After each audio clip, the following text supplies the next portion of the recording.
Tonight on Four Corners, we investigate Aspen Medical and ask how this company, with its top-level political connections, so profited from the pandemic. We also reveal how it's been embroiled in an international criminal investigation into corruption and money laundering.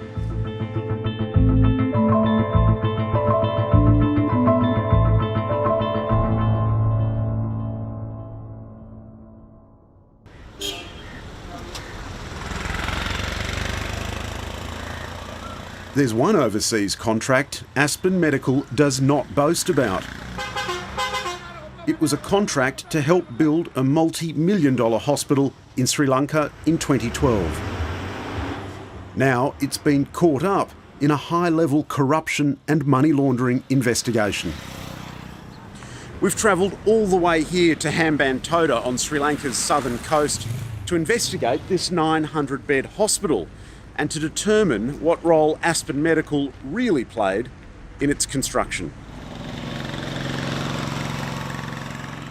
Aspen Medical was subcontracted by a Dutch company called EN Projects. It was backed by an Australian government guarantee on the basis it would supply equipment and medical design for the hospital. Andrew Walker says he remembers nothing of the sort. It was presented to me that we were facilitating a loan, and by that I assume that mean we were introducing someone to a financier and that we would be paid some kind of introduction fee or other. What did Aspen actually do in Sri Lanka then? I don't know. Do you have any recollection of Aspen ever deploying staff in Sri Lanka? No, definitely not. I can say with absolute clarity that we've never deployed staff in Sri Lanka. For Andrew Walker, the alarm bells rang when he tried to open a new bank account and was refused. Then very shortly afterwards, my own bank sent me an email and they were basically saying I had some questions that I had to answer because of my association with Aspen Medical, to which I was very much taken aback.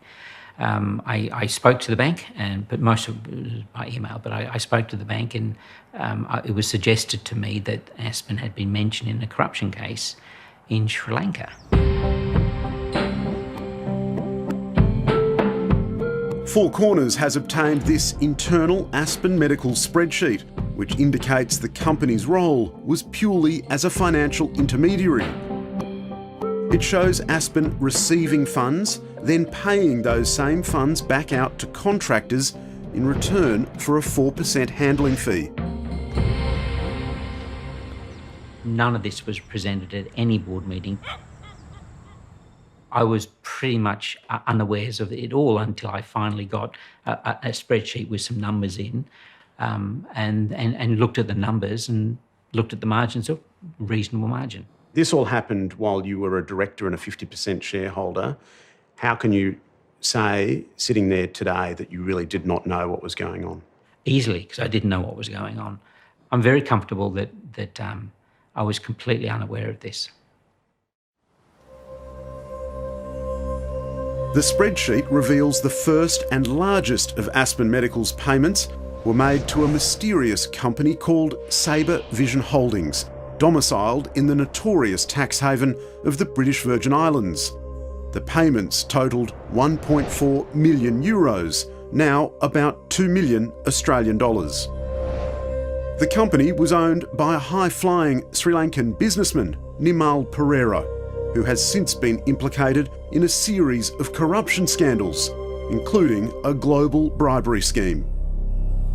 Is there any legitimate reason that an Australian medical company, as its first act in Sri Lanka, pays $2 million to Namal for a hospital project? Is there any way that... Because Namal has nothing to do with hospital projects.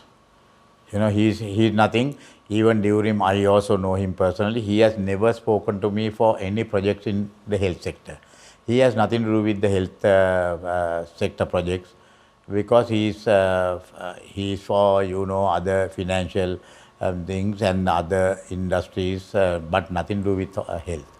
So why would Aspen Medical pay his offshore company $2 million? That is for somebody else.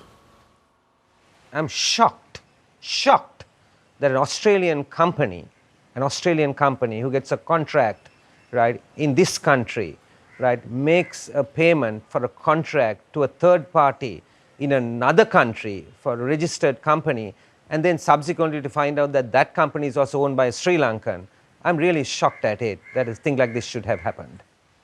Namal Pereira has emerged as a bagman for the ruling Rajapaksa family. In 2016, it was Pereira's confession which prompted the spectacular arrest of the Prime Minister's son, Namal Rajapaksa. Pereira had admitted to collecting millions of rupees on Rajapaksa's behalf from a real estate company.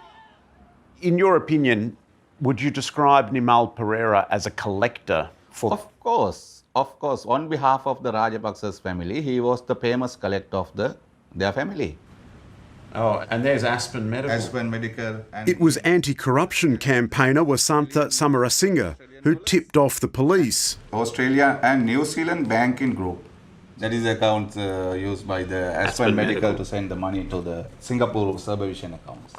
Triggering the years-long probe by Sri Lanka's FCID, or Financial Crimes Investigation Division, into suspected money laundering offences.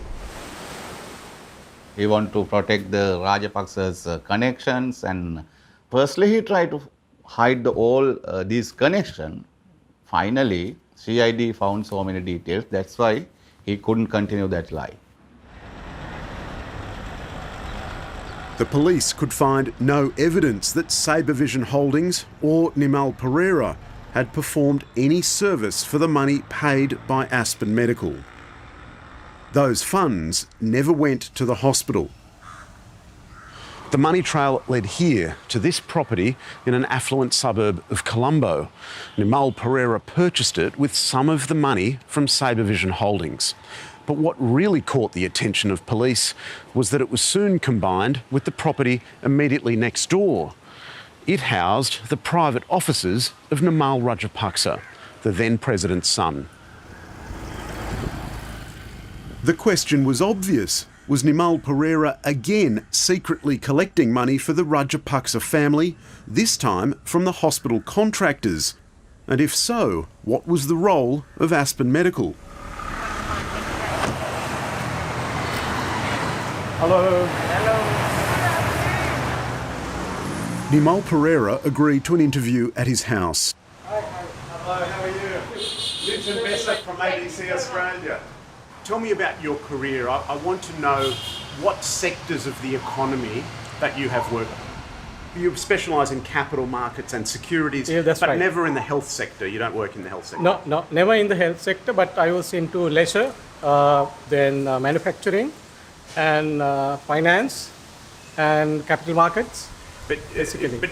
you've never been a supplier of medical equipment? Or... Never in my career. Mr. Pereira told us he was an agent for the head hospital contractor, but never did anything for Aspen Medical. So why did Aspen Medical pay you two payments of 687,000 euros? To me? To you? No, Aspen has not paid to me. Nothing at all? No. It sent the money into the accounts of your British Virgin Islands company. No, it's wrong. Sabre Vision Holdings. Yeah, that is my previous employer.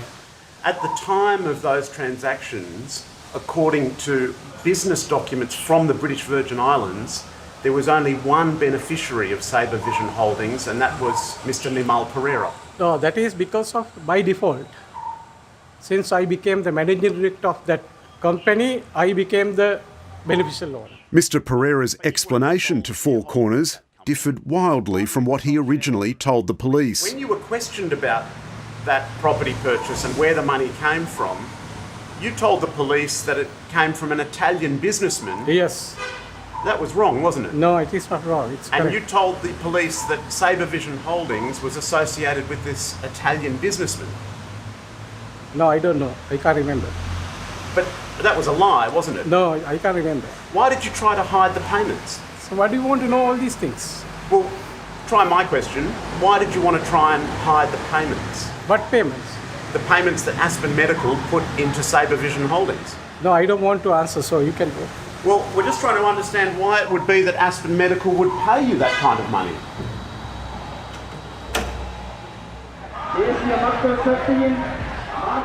Riddled by corruption, Sri Lanka is now on the precipice of economic collapse. After returning to power, the Rajapaksa regime has shelved the Aspen medical case and sacked its investigators.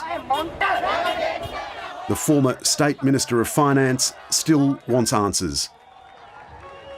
I thought even in Australia there will be checks and balances, right, of how the Australian private sector works, whom they are paying and what they are paying for. And also, they need to be investigated also then for money laundering, including the Australian company. Aspen Medical told Four Corners it had not received any requests from any government agency or court of law anywhere in the world for information on Namal Pereira or Sabre Vision Holdings, but we would be happy to support them if such an inquiry was made.